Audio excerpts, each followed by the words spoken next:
This is my honest review of MSC's newest ship, MSC World America. Let's start with the activities. So first up, we have the bumper cars. Now the bumper cars are an additional $7 per person upcharge, but honestly, this was my favorite thing to do on the ship. Then there's the cliffhanger, which is $5 per person. Now I'm glad I did this while we were docked, because if I would have done it while we were sailing, I would have been extra freaked out. Now one thing that really threw me off about the cliffhanger was that they want you to sign this waiver that gives them the rights to your biometric data, which is not typical. They usually have it to where you just sign a regular liability waiver, so this felt a bit strange. Then there was the High Trails rope course that really tests your balance, and if I'm not mistaken, this is included on your sailing. They also have things like Aqua Park with all of the water slides. Now this is perfect for adults or kids. They also have the jaw drop, which goes down 11 decks. That's absolutely wild. Now while on the jaw drop, you can feel the rush as you slide from the harbor all the way down to the World Promenade. Next, we're going to talk about the food, and I'm going to start from my favorites to my least favorites. Now in all honesty, the food wasn't my favorite thing on the ship. There were probably one or two places that I actually liked, and this first place being called Pizza and Burgers. They really had some solid buffalo wings here,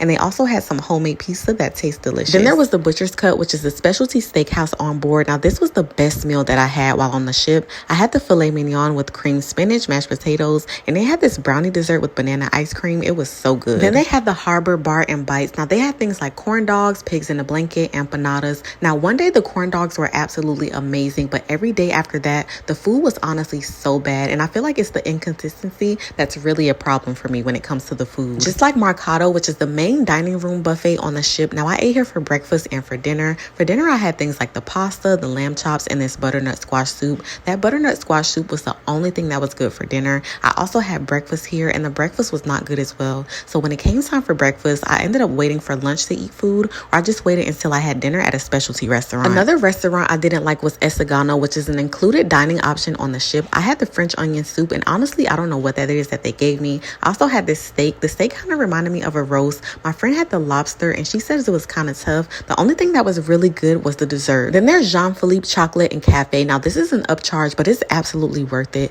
The macaroons, especially the lychee and the pistachio, were so delicious. I also had this rum and raisin ice cream with breadsticks, Nutella, and berries. That was an excellent combo. Now I ran out of time, but make sure you like and follow for part 2, where I'll talk all about my experience at Ocean Cay. I'll also be doing a full review on my YouTube channel, so you can click the link in my bio and subscribe there. And also let me know in the comments if you have questions.